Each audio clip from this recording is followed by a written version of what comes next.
तो अक्रूर जी खड़े होकर के बोले, जे ब्रजवासियों, वृंदावन वासियों, श्री कृष्ण मथुरा की जेल में देवकी माता के गर्भ से भाद्र मास कृष्ण पक्ष अष्टमी को जन्म लिए। कंस के भय के कारण वसुदेव जी रात रात में यमुना पार करके गोकुल में यशोदा के गोदी में लाके छोड़ दिए। यशोदा एक कन्या को जन्म देकर के बेहोश हो गई थी और वो कन्या को लेकर के चले गए। जो कन्या को कंस मारा तो कन्या आकाश में चली गई। अब ये कृष्ण देवकी का पुत्र है। अच्छा, ये बात किसको तो मालूम नहीं भाई, हम लोग को तभी मालूम पड़ा जब भागवत में लिखा गया, परंतु वृंदावन माल गोपियों को तो मालूम नहीं है। अब ये बात खुला तो ब्रज के मुखिया लोग, पंच लोग यशोदा मैया को बोले, मैया तू कुछ बोल। यशोदा मैया खड़ी होकर के बोली, जो अक्रूर कहता है जो वसुदेव जी ला करके कृष्ण को रात में मेरे गोदी में छोड़ के गए हैं, ये बात को कौन देखा? गवाही देने वाला तो होना चाहिए।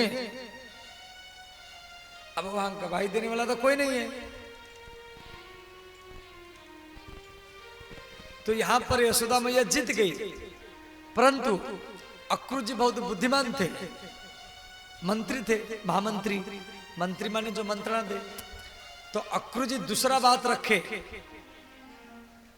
जो ब्रजवासियों, यशोदा मैया कहती है कृष्ण को मैं अपने गर्भ से जन्म दिया हूं। तो कोई स्त्री जब बालक जन्म देती है तो पहले बालक का नाभि काटा जाता है, उसकी नाभि कटवा जाता है, किसी नाइन के द्वारा, किसी ठाकुरानी के द्वारा नाभि कटवा जाता है। अब यशोदा मैया किसके द्वारा कृष्ण का नाभि कटवाई है उसको बोला जाए तभी तो हम मानेंगे। तो मां यशोदा चारों तरफ देख रहे हैं। अब वहां जितना सब नाई की पत्नी नाइनी, ठाकुर की पत्नी ठाकुरानी, वो सब आपने चर्चा करने लगे। अरे बहन, वहां तो पहले से नाभि कटा हुआ था, मैं भी गई थी काटने के लिए, मैं भी गई थी, परंतु वहां पहले से तो नाभि कटा हुआ मिला। यशोदा मैया गवाही दे नहीं पाई। अंत में पंचों के द्वारा, मुखियाओं के द्वारा कागज में लिखित प्रमाणित किया गया जो कृष्ण यशोदा का पुत्र नहीं है, ये देवकी का ही पुत्र है।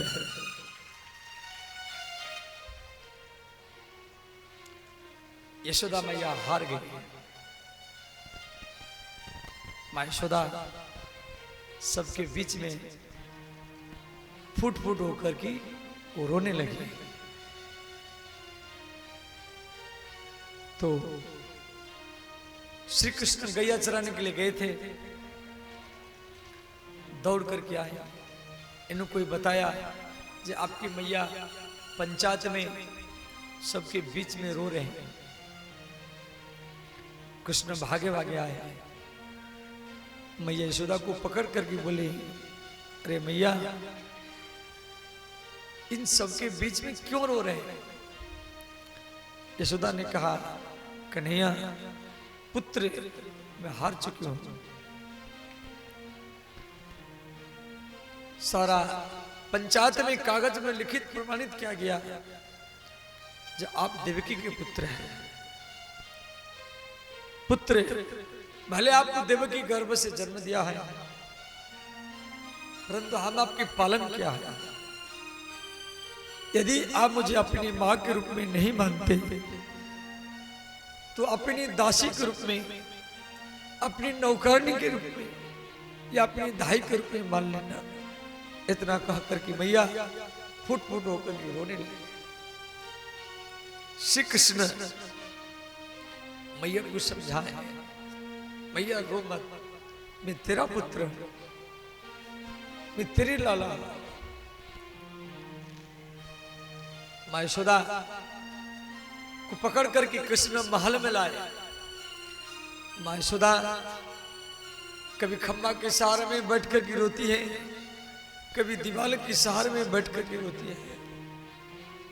रात भरी यशोदा मैया रोती रही। प्रातः काल होगा, अक्रूर कृष्ण बलराम को ले जाएगा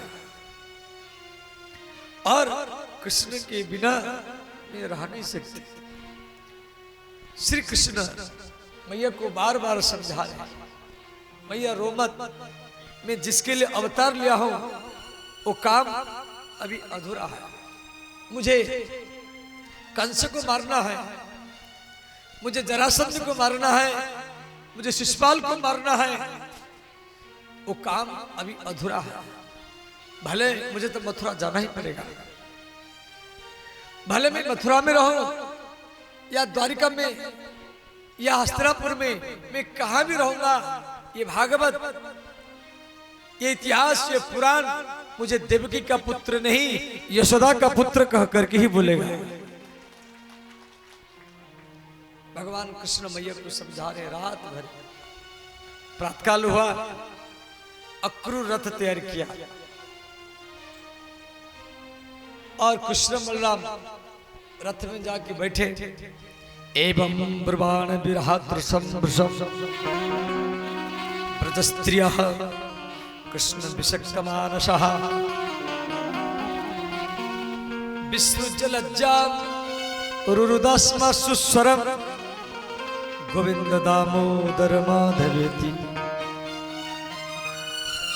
श्रीमंती ने गोपियां आकर की रथ के सामने सो गई। गोपी बोली, ये गोविंद, ये गोपाल, क्या आप हमको छोड़ के चले जाएंगे? यदि आप चले जाएंगे तो ये रथ को हमारी छाती को ऊपर लेकर के जाओ, हम आपके विरह में वृंदावन में जीवित नहीं रहेंगे। भगवान रथ से उतर उतर करके गोपियों को समझा रहे।